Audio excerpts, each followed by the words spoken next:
Se las conoce como plantas sagradas. En el pasado se las consideraba un regalo de la naturaleza y fueron la llave mágica que usaban los chamanes para expandir la conciencia y experimentar lo divino. Pero hoy, lejos de su origen, algunos ven a estas plantas como un posible viaje a la destrucción. Aún en un mundo donde en la mayoría de los países su consumo es prohibido, hay quienes se atreven a iniciar este viaje y traspasar el tabú. Buenos Aires, Argentina. Un grupo de personas se entrega al alucinatorio ritual de la ayahuasca. Conocemos a un joven que logra sobrellevar terribles dolores físicos gracias al consumo de marihuana. En México, un antropólogo realiza un viaje por las sierras mazatecas en busca de hongos sagrados. Mientras que en el Distrito Federal, un hombre desafía sus propios límites al ingerir peyote en todas sus formas. ¿Qué riesgos seríamos capaces de afrontar para vivir una experiencia alucinatoria? ¿Hasta dónde estaríamos dispuestos a llegar para alcanzar un estado alterado de la conciencia? La única forma de saber la respuesta es derribar el tabú. Tabú, drogas ancestrales.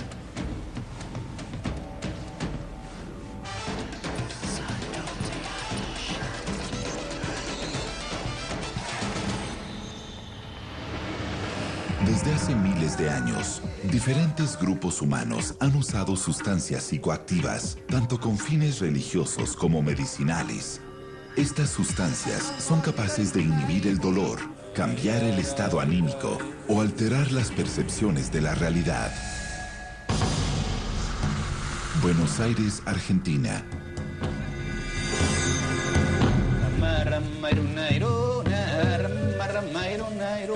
Jerónimo Tejedor es un psicólogo clínico que a su vez se ha interesado por el aprendizaje de las plantas sagradas en la selva del Perú. Si bien algunos lo verían como un chamán o brujo moderno, él prefiere definirse como un ayahuasquero. Hoy en día dedica su vida a los tratamientos del espíritu por medio de estas sustancias. Trabajo con personas con dependencia de las sustancias. También trabajo con niños que tienen enfermedades amenazantes a la vida, ¿no? Como por ejemplo la leucemia. Soy una persona que viaja, voy por un lado y por el otro y trabajo con ceremonias, ¿no? de esta medicina ancestral que es la ayahuasca.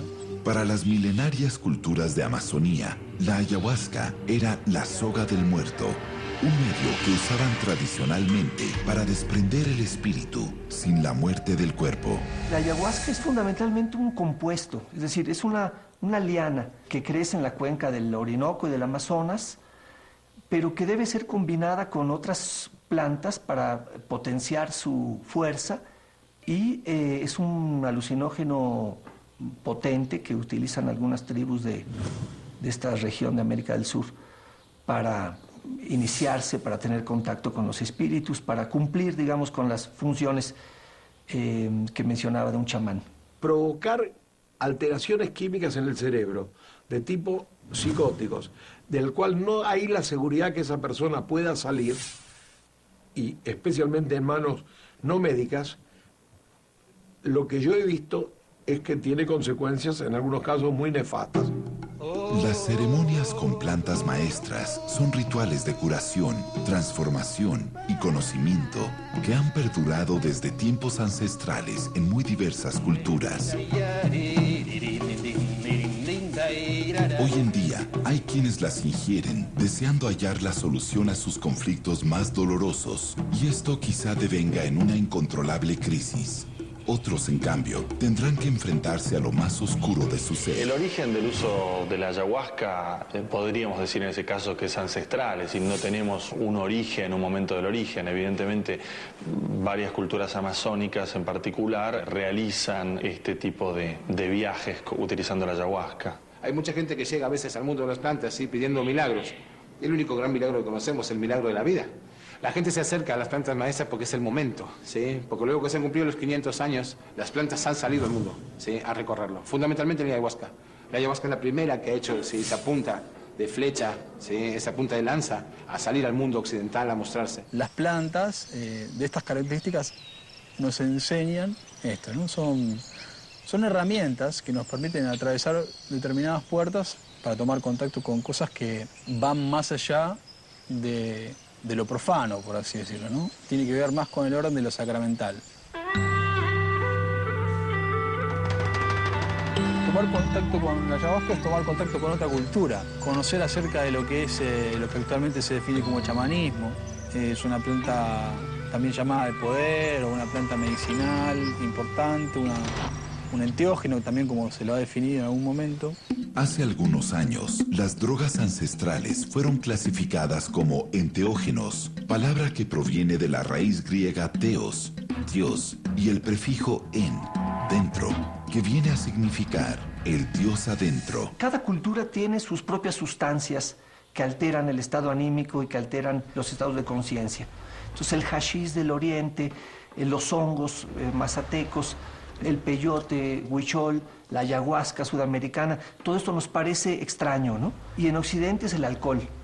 Se ha hecho una analogía con la sangre de Cristo, ¿no? Es decir, pero es fundamentalmente el alcohol en Occidente. Entonces cualquier otra sustancia que pertenezca a otras culturas nos es ajena, y en una actitud etnocentrista, que es un fenómeno universal, todas las culturas lo tienen, rechazamos todo lo que nos es ajeno.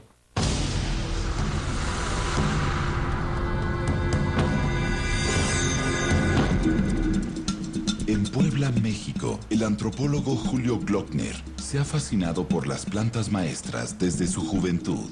Hoy viajará hasta Huautla de Jiménez, un pueblo con más de 30,000 habitantes y un pasado que aún se hace presente.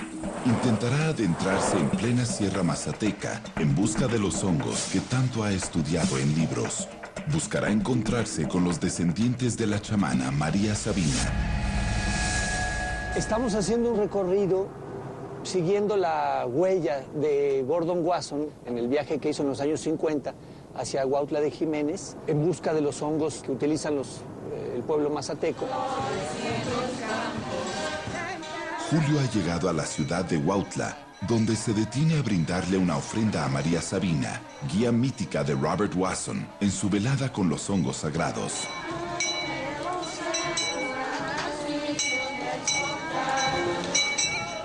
Filomeno ha recibido la herencia de una antigua cultura y nos dejará conocer los rituales que envuelven a los hongos sagrados. ¿Qué tal, don Filo? ¿Cómo estás? ¿Cómo va? Filomeno nos confiesa que él solo obedece lo que el hongo le indica o le transmite a su mente.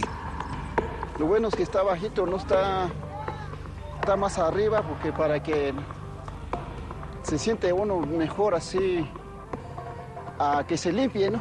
Claro. Ahora, Filomeno y Julio emprenden un viaje al corazón de la Sierra Mazateca en busca de los hongos sagrados. Aún así, Julio continúa la búsqueda, confirmando todo lo que siempre ha investigado.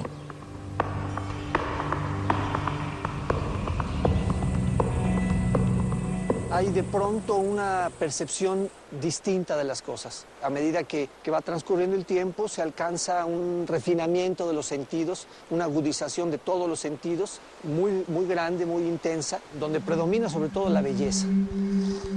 Bueno, ya comenzamos. Sí, quincha. Está sí, quincha. Cuininga cuelengan yo, gatsi. Gemillo. Cuininga cuelengan yo, gatsi. Hermano, cuininga cuele condale. O cuininga cuele cotuchale. Hens Hishinja sin chubi. Shin ay duende. Wa shin ay chikuto kusho. Shininga de nai kwa shininga tong hai. Gangutistan gutinda subde. Gangakan rasa kan rani trim. Cuini trim ay. Los rezos de este sabio mazateco y el altar dan cuenta de que la cristianización ha dejado una profunda huella en el espíritu de este pueblo.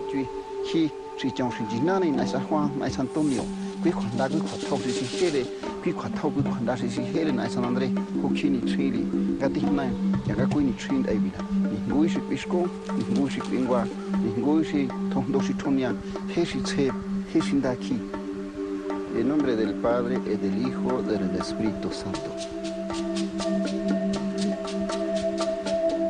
Filomeno se prepara para ingerir los hongos sagrados. Sangre,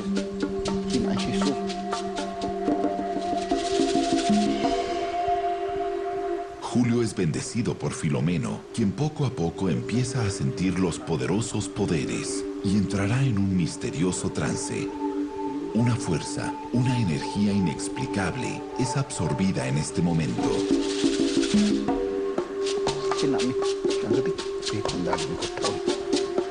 Sagradísimo a María Sabina, Padre Interno, que no se falla, que no se equivoque, contento.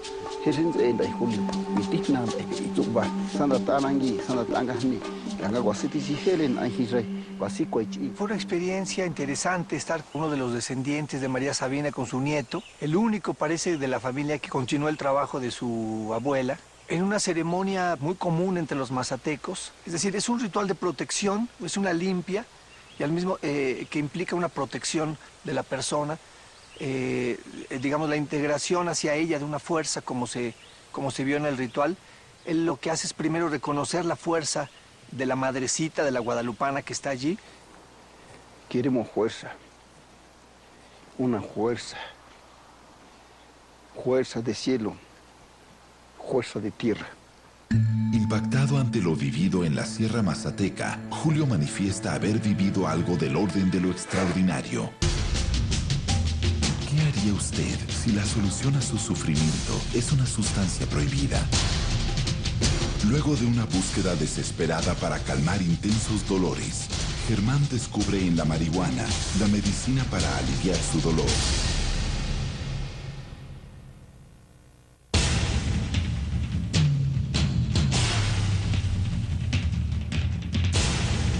Para los antiguos chamanes, las plantas tenían un espíritu y una gran misión: ayudar.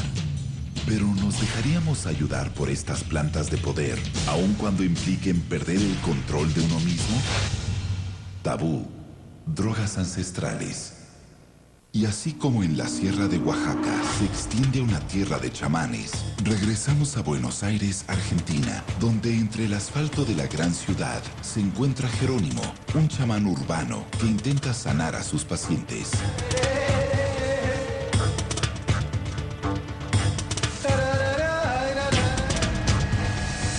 Hay personas que tienen distintos tipos de dolencias, personas con dependencia a determinado tipo de sustancias, que han escuchado que hay tratamientos donde se incursiona con el uso de la ayahuasca, entre otras tantas cosas, ¿no? Como un complemento al tratamiento. Las plantas maestras trabajan de una forma muy fina, muy sencilla, muy primordial, ¿sí? Que es entrando exactamente como medicina donde deben ir. En Occidente conocemos mucho los medicamentos, ¿sí? Tú tienes un dolor de cabeza, te tomas una aspirina, ¿sí? Es un medicamento que va a un lugar, ¿sí? La medicina, como la entendemos nosotros, va donde tiene que ir. Cuerpo, mente o espíritu. Pero no todos están de acuerdo con el uso psicoterapéutico de las drogas ancestrales. Todo lo que signifique el transferencia de adicciones es un juego que vienen planteando mucha gente que quiere seguir consumiendo y entonces quieren encontrar un mal menor. Por ejemplo, para la desintoxicación de cocaína planteaban seguir con marihuana o la aceptación del tabaco. No estoy de acuerdo. Si bien para Jerónimo la ayahuasca es medicina, se atreve a asegurar que su ingesta no es para cualquier persona, ya que la alteración de la percepción que produce puede devenir en experiencias regresivas y angustiantes. Yo no le recomiendo tomar ayahuasca a nadie. Yo, si viene una persona que quiere tomar ayahuasca, yo hago una entrevista, trato de observar ciertos parámetros que me pueden indicar si esa persona puede tomar o no. Conocedor de esta poderosa droga, Jerónimo se atreve a confesar que la planta se comunica con él a través de sueños y visiones. Lo que yo sentí internamente es cuando una rama se quiebra, ¿no? Cuando hay una fractura expuesta. Yo sentí eso internamente, adentro, ¿no? Acá adentro lo sentí. Algo en mí cambió. Bajo las órdenes de Jerónimo, un joven sociólogo está dispuesto a sumergirse en las profundidades de su conciencia para conectarse con otra dimensión espiritual y hallar la solución a sus problemas. Pablo Gutkin nos cuenta por qué decidió el camino de la ayahuasca. Yo llegué a esto por una problemática particular, por abuso de sustancia. No fui a mi primer ceremonia teniendo esto en la cabeza. Yo fui a mi primer ceremonia buscando otra cosa, buscando un reencuentro con un familiar fallecido hace muchos años y que para mí significó mucho, lo significa actualmente, lo tengo tatuado en mi pierna para que alumbre mi camino, que es mi abuelo, mi abuelito Simón. Yo sabía que la ayahuasca podía llegar a generar, si tenía suerte, algún encuentro que trae a los ancestros.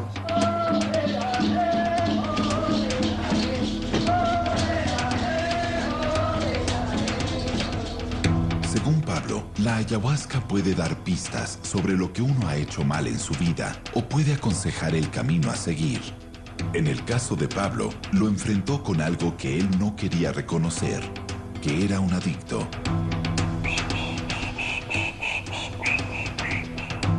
Uno de los instrumentos del tratamiento contra su adicción es la experiencia con ayahuasca. Pero antes de realizarlo, Jerónimo le practicará a Pablo una ceremonia tradicional de la curandería amazónica, la limpieza espiritual con tabaco. El procedimiento consiste en hacerle beber té de tabaco y agua repetidas veces. Uno va limpiando cosas que hay en el interior, básicamente a través del vómito, ¿no? No es muy agradable. Y yo pienso en eso y ya me dan cosas en el pecho. Antes de ir a la ceremonia yo ya tenía ganas de vomitar, pero tuve ceremonias de limpieza de tabaco que me han provocado visiones, que me han dejado de cama durante todo el día. Depende también en qué etapa del proceso está uno. Pablo ha experimentado ceremonias de tabaco que le han provocado sórdidas alucinaciones. Sin embargo, esto no lo ahuyenta al someterse a un ritual de ayahuasca, donde sabe que los riesgos de penetrar en sus demonios interiores son aún mayores.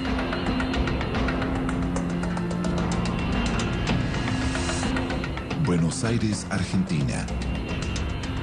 En un barrio residencial de la ciudad, pocas personas imaginarían encontrar un florido huerto de marihuana en la terraza de esta familia. Obviamente que siempre estoy en la clandestinidad y supuestamente estoy haciendo algo que no está dentro de la ley y hasta mismo dentro de la medicina. ¿Hasta dónde seríamos capaces de llegar para apalear un terrible dolor? ¿Estaríamos dispuestos a tener un jardín clandestino? La planta para mí es una medicina que me ayudó a seguir viviendo. O sea que es mi vida casi. Parte importantísima de mi vida. Como una solución a sus terribles dolores, Germán hace uso cotidiano del cannabis medicinal a raíz de un problema de malformación en su riñón. Yo pasé una niñez normal hasta los 18 años, de adolescencia normal. Empiezo a tener síntomas de dolor en la parte pélvica, a tener disfunciones urinarias y empiezan a hacerme estudios y se dan cuenta que que me faltaba el riñón del lado izquierdo. A los 21 años, o sea, después de todo ese tiempo yo pasé de médicos en médicos y nadie se ponía a pensar que los síntomas que yo tenía podían venir de una malformación, no se sabía nada. Los grandes intentos de los médicos por paliar su dolor lo llevaron a varias cirugías. Sin embargo, su dolor continuaba y Germán no podía hacer su vida normal. Y él presentaba un cuadro de dolor que afectaba la mitad del cuerpo izquierdo, que después de recorrer varios centros y de ciertas aplicaciones de algunas sustancias locales, no calmaba el dolor, que es un recorrido que hacen bastante frecuentemente los pacientes con neuropatías dolorosas o con enfermedades dolorosas. Abrumado por insoportables dolores, la vida de Germán estaba plagada de analgésicos, análisis invasivos y sobre todo mucha frustración. Nada parecía poder calmar su sufrimiento. Fue recién en el año 2006 en la que su médico le recetó un novedoso medicamento llamado Sesamet. Sin saberlo, sería la llave a otro mundo, al mundo de la cultura cannabis. El prospecto del medicamento que yo estaba tomando en ese momento para manejar el dolor decía que era un cannabinoide y que tenía una relación con lo que se puede extraer de una planta de cannabis. Estas drogas lo que hacen imitan la acción del THC. Es un cannabinoide que actúa a nivel de otras vías que regulan el dolor. Fue ahí cuando Germán decidió tomar cartas en el asunto y fabricarse su propia medicina, la marihuana. Desde ese momento, Germán sería consciente que entraría al corazón mismo del tabú. Bueno, justamente cuando me indican a mí el Sesamet, saliendo del hospital, paso a un kiosco de revistas y veo la THC. Sebastián Basalo es periodista y cofundador de la controversial revista de cultura canábica, THC. Germán fue entrevistado para la misma como ejemplo de su uso medicinal y desde entonces mantiene una relación muy cercana con Sebastián. La marihuana no solo alivia el dolor, sino que la sensación o este principio de placer que produce contribuye un montón a mejorar el bienestar de la persona que la consume. Con sus polémicas publicaciones en los puestos de diarios de su país, Sebastián afirma que uno de los propósitos de su revista es difundir los usos medicinales que tiene la marihuana. La marihuana fumada entera, ¿sí?, tiene componentes que hacen daño.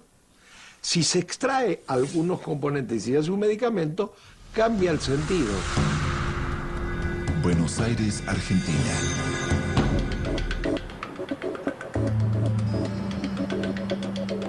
Ahora sí, llegó el momento de una nueva ingesta de ayahuasca, una ceremonia en la que Pablo participará junto a un grupo de personas. La ceremonia se realiza en secreto. Al realizarse en plena ciudad de Buenos Aires, muchos vecinos podrían denunciar este tipo de rito al considerar que se transgrede la barrera de lo permitido y de lo aceptado en una cultura urbana. Tengan en cuenta que no se puede conversar, no se puede tener contacto corporal, no se puede interactuar.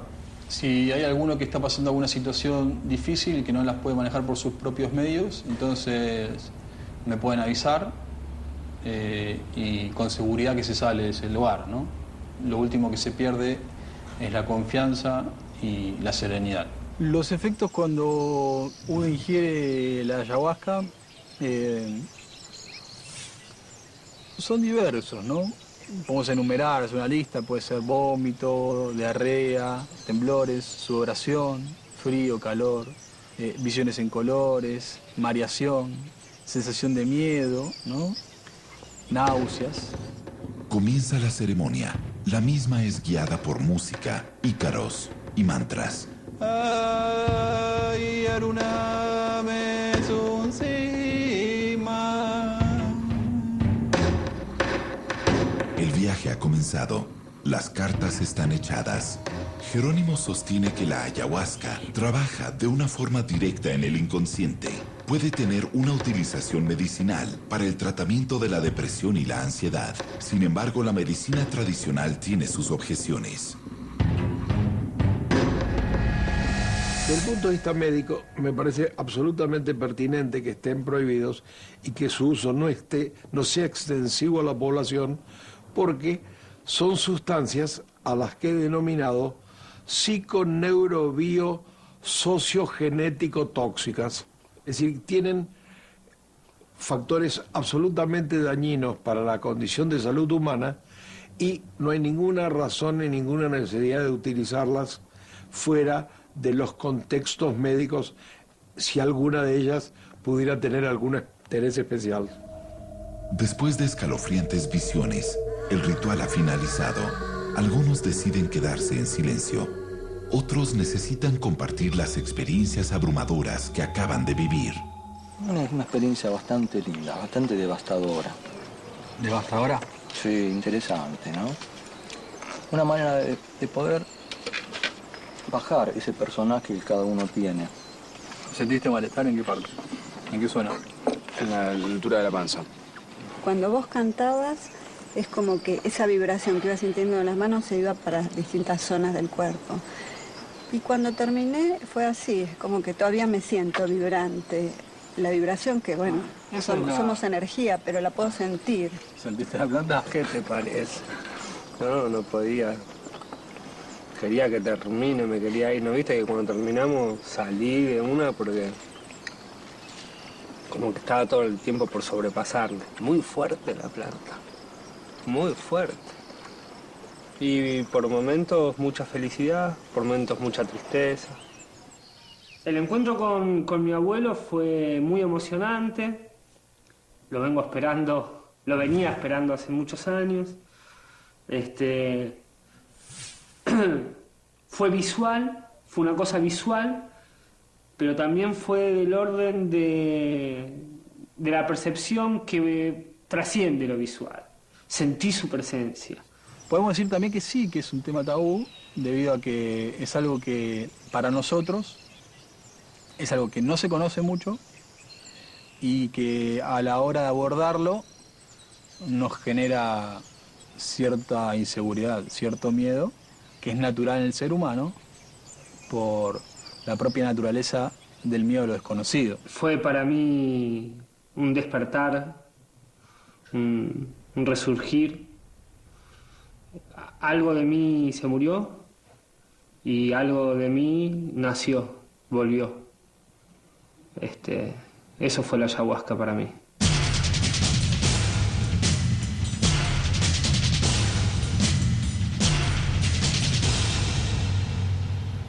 Tabú, drogas ancestrales. Enseguida regresamos con Tabú Latinoamérica en Nat Geo.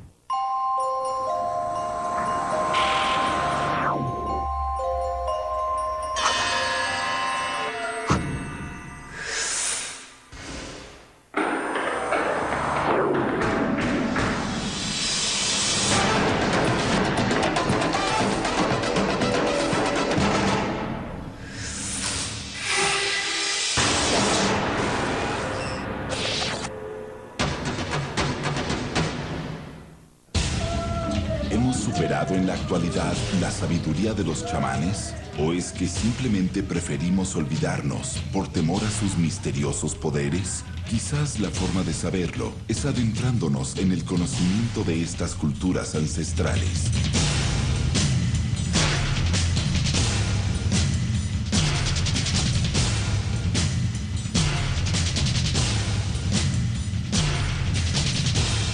Tabú, drogas ancestrales. Germán visita la redacción de la revista, en donde periodistas y diseñadores intercambian información sobre la despenalización, mientras fuman libremente marihuana, a los ojos de una sociedad que aún puede tener gran resistencia al uso de esta sustancia, por su frecuente asociación con el crimen y el tráfico. Es difícil encontrar un límite claro entre el uso medicinal y el uso recreativo. ¿Y a qué voy? A simple vista uno te diría, bueno, en el uso recreativo lo que más prevalece es el principio de placer, terrible, negado por la sociedad rotunda y continuamente. Es decir, hay como una negación clara en la sociedad que cada vez se abre más, pero que sigue siendo hoy en día un tabú, que es la negación del principio de placer. Buenos Aires, Argentina. Germán, lejos de toda mirada prejuiciosa, parece haber tenido que traspasar los límites de lo convencional. Germán sostiene que ahora tiene su propio médico a pocos metros de su cuarto. Para lograr un mejor efecto y no dañar sus pulmones, Germán realiza una enorme tarea. Debe utilizar un vaporizador diariamente para extraer el componente THC y poder comenzar su día sin sentir agobiantes dolores. Yo en dolor agudo no es donde más recurro a la planta. Siempre lo que yo hago es como una profilaxis de dolor, como evitar que el dolor o la crisis sea mayor. Si bien los dolores de Germán son más leves gracias al consumo de cannabis, día a día el fantasma de vivir en la ilegalidad se hace presente. Cuando las plantas empiezan a aflorar y empiezan a tomar una dimensión que dicen acá estoy, y uno tira un lugar que es una terraza y tampoco puede camuflar demasiado, siempre tenés la persecución, la paranoia. Yo creo que la prohibición tiene mucho que ver también con la oposición a un mundo moderno que le apuesta a obtener del individuo el máximo rendimiento en su trabajo. Y la marihuana es una planta que tiende más a la relajación, digamos, a tomar las cosas con calma, a ver el mundo de una manera despreocupada, ligera.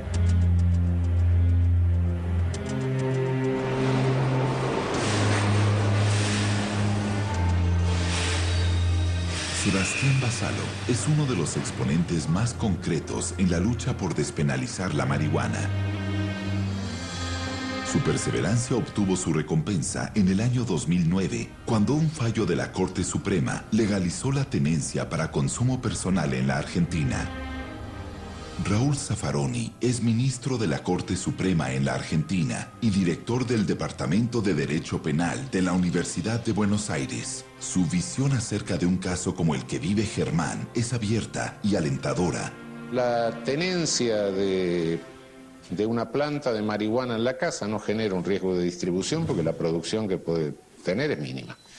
En consecuencia, y más aún, si cada uno tuviese una planta de marihuana en la casa, se acaba el tráfico, lo cual socialmente es bastante beneficioso. Si cada consumidor quisiese tener la plantita, bueno, tiene la plantita, no tenemos más tráfico.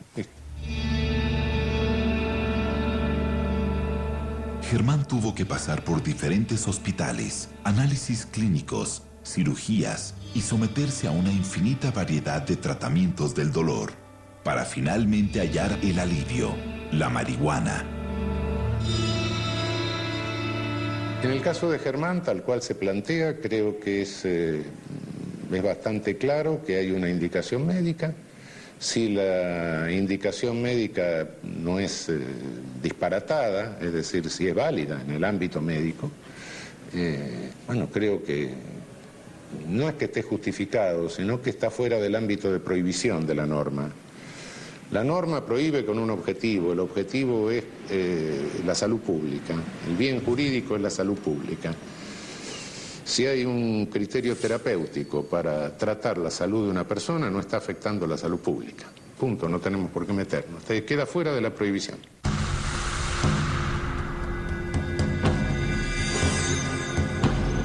En la Sierra Madre Occidental de México existe un pueblo, un universo mágico, gobernado por la casta de los chamanes, la ancestral cultura huichol.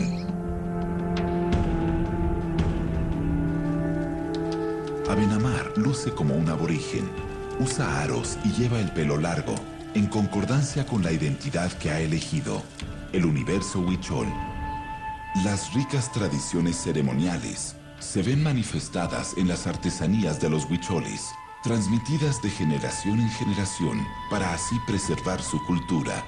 En su arte, reproducen dibujos geométricos y figuras fantásticas, muy relacionadas con la ingesta del peyote o jicuri, estandarte de su identidad religiosa y espiritual.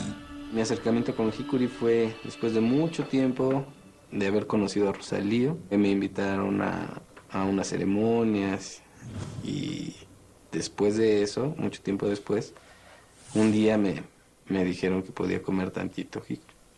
Los huicholes usan el peyote como parte de sus rituales desde épocas ancestrales y hasta el día de hoy se realizan fiestas religiosas para conseguir la curación de las enfermedades y acceder a otros mundos. El jicuri es un mensajero de tu interior hacia los dioses, hacia los cerros, hacia el aire. Es como una interfase en la que te hace posible escucharlos, hace posible que los entiendas. ¿Hasta dónde estaríamos dispuestos a llegar para entrar en otras dimensiones? ¿Qué ocurriría si al llegar descubriéramos que no hay retorno?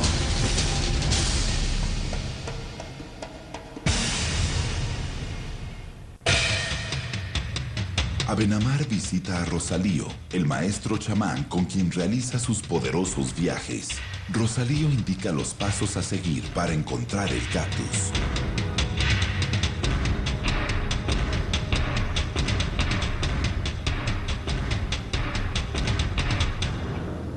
Nosotros vamos en el desierto a dejar a la ofrenda. Tienes que llevar lo que es importante, las velas, las flechas, las que son más importantes. Y a donde lo encuentres, si tienes suerte, lo vas a encontrar. Pero si no tienes suerte, no tan fácilmente lo puedes encontrar. Con cariño lo saludas y le dices, vengo aquí a tu casa a dejarte tu ofrenda, lo que me ha pedido, o también quiero recibirte. Rosalío y Abenamar se introducen en los misterios del desierto huichol con el propósito de hallar los hongos que usarán durante la ceremonia. La gente piensa que es droga, pero si no lo usas bien, a lo mejor te puede ser droga, pero no No es eso. Eso es para nosotros es muy sagrado. No tienes que mezclar, necesitas recibir una. Porque la gente que van allá nada más consume todo y se vuelve loco porque no saben lo que es. Se sabe que el principal cactus con propiedades alucinógenas es el peyote. Algunos viejos chamanes lo conocen como el mensajero divino y otros lo describen como la planta que hace que los ojos se maravillen. El peyote es un cactus que crece en el norte de México, en las zonas semidesérticas del norte de México, del sur de Estados Unidos, que han utilizado ancestralmente los pueblos, en el caso de México, huicholes, coras, tarahumaras. Es una planta muy importante que desempeña un papel fundamental en su mitología, en la organización de su ritual, en las peticiones de lluvia, en el ciclo agrícola. En fin, una planta que tiene una importancia cultural muy grande.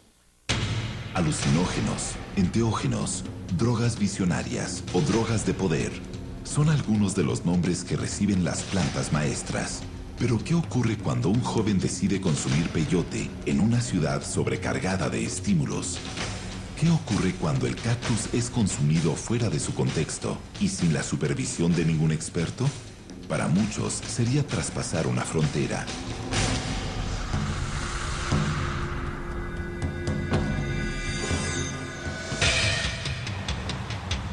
En México, las tradiciones indígenas se entremezclan con una ciudad moderna, superpoblada y en continuo movimiento. Después de una ingesta, por ejemplo, excesiva de hongos llamados alucinógenos o de derrumbes, como los conocemos aquí, yo tuve un periodo de desprendimiento corporal, o sea, estas plantas no son, u hongos no son un juego, ¿no? Lo que para algunos es un viaje de exploración interior, para los especialistas en salud puede resultar desastroso y conducir a consecuencias fatales. Mucha gente que necesita las drogas y que necesita las sustancias y que busca ese algo más que les da, porque yo creo que las drogas son buscadas por los seres humanos porque no toleramos nuestras limitaciones. Y las drogas brindan la ilusión de ser algo más de lo que somos. Entonces, con el cuento de la espiritualidad, mucha gente se mete en estas investigaciones. Pues en la ciudad, pues es muy distinto, porque una planta sagrada lo que nos hace es entrar en un estado alterado de conciencia, en un estado diferente de percepciones. Estamos viendo las interconexiones a nivel energético que tenemos con todo lo que nos rodea. Entonces es muy distinto estar en el lugar en donde se produce el peyote y donde está relacionado inclusive a nivel químico con los nutrientes de la tierra, por ejemplo, y que por eso nos da esas propiedades. Entonces es la diferencia. Hacerlo allá estás como, para ti sería como estar en la nada, ¿no? Y hacerlo aquí sería como estar adentro de todo tu ser. Sin embargo, a Tulio no parece asustarle las consecuencias que debió afrontar en experiencias anteriores. Precisamente por la falta de conocimientos, yo he estado afuera de la realidad periodos largos de tiempo, como medio año. La gente comúnmente le llama quedarse en el viaje, ¿no? Entonces yo literalmente me quedé en el viaje la primera vez que ingerí hongos, ¿no? Esto me llevó a problemas familiares muy fuertes porque yo no podía dormir, por ejemplo. Conciliaba aproximadamente 2 horas de sueño por día. Tener un mal viaje es el nombre que reciben las experiencias negativas a raíz de la ingesta de alucinógenos. Crisis de pánico asociadas a confusión mental o alucinaciones con pérdida de autocontrol y peligro de suicidio son algunos de los riesgos que pueden aparecer. En cambio, para Abenamar, su experiencia con consumo de peyote parece ser distinta. Hay muchos mitos y yo creo que también por eso la gente lo busca tanto. A la gente le asusta el acercamiento con las plantas sagradas y hay mucha curiosidad, mucho morbo hasta en cierta forma. Primero que nada hay una resistencia cultural a utilizar estas sustancias que no son ajenas porque son peligrosas, ¿no? Fueron consideradas como diabólicas durante muchos siglos y estos prejuicios están todavía en el mundo moderno, ¿no? Finalmente llega el momento culminante. El chamán y su ayudante han decidido ingerir el peyote recién recolectado. Pues sí, lo podemos hacer y se puede recibir. Pues yo ya tengo mucho rato que tengo que recibir. Ya tenía pues casi 2 semanas que ya estoy diciendo, ay, quiero, ¿no? Quiero recibir, pero nunca lo he hecho. Hasta con ahorita, ahorita estamos aquí. Entonces que lo podemos recibir. Yo creo que es importante que entienda también la gente que no tiene caso que lo consuman si no llevan un camino, porque no lo van a entender, no van a entender lo que les quiere decir el peyote. Esto es un camino de mucho sufrimiento, de mucho esfuerzo, que cuesta mucho trabajo aprender o tratar de entender tantito lo que te está dando el peyote. Porque también si tú no sabes, te pueden decir toda la verdad y te pueden enseñar muchas cosas, pero si tú no estás limpio, no lo vas a entender. Rosalío y Abenamar están listos para ingerir peyote. Los hijos del maestro chamán deciden sumarse al ritual. Es un momento de mucha solemnidad.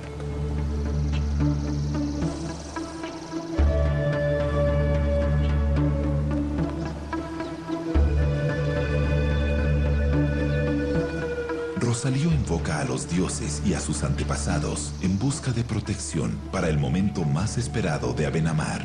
Comienza un nuevo viaje. Mientras tanto, Tulio ha resuelto traspasar las reglas. No solo consumirá el cactus en su estado puro, sino que lo fumará mezclado con altas dosis de marihuana. Y por si esto fuera poco, realizará una infusión a base del mismo. La ingesta de estas plantas te lleva a un estado alterado de conciencia. Entonces, si tú no tienes información completa acerca de cuál es tu estado de conciencia primario y te enfrentas a otro, puedes encontrarte en situaciones difíciles, ¿no? Llegar a lo que la gente llama mal viaje o trastornos mentales, etcétera, ¿no?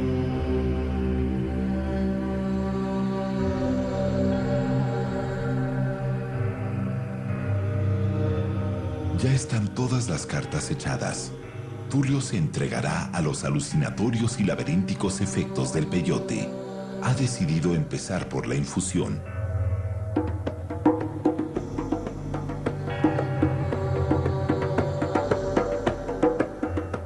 Tulio se muestra decidido. No parece inquietarse ante lo que puede suceder. Una vez terminada la infusión, Tulio desea pasar a fumar su cigarrillo de peyote y marihuana. Para que la experiencia sea completa, solo falta dar el último paso, la ingesta de peyote. ¿Qué se siente? ¿Inexplicable? Al ingerir este tipo de sustancias, pues tú estás ya en otra frecuencia, ¿no? Yo definitivamente sí creo que no hay vuelta, no hay regreso, ya estoy normal, ¿no? Ya se me bajó. ¿Por qué? Porque la planta o el hongo te va a enseñar una cosa, ¿no? El mensaje es claro, todos somos uno.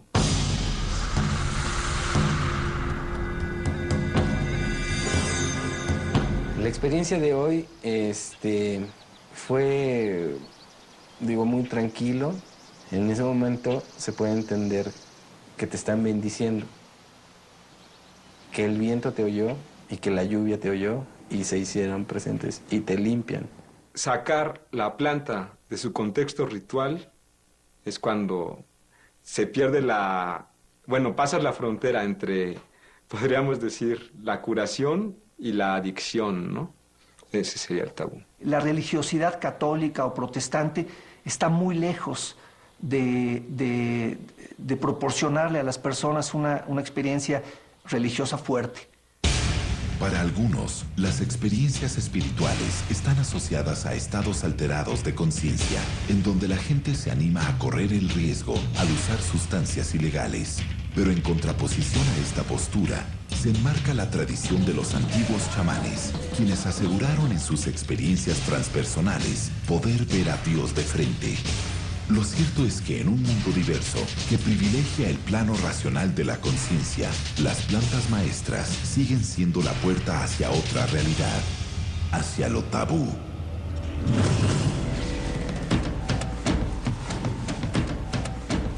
El próximo domingo, en Tabú, Deportes al Límite. En ese momento no sientes los golpes.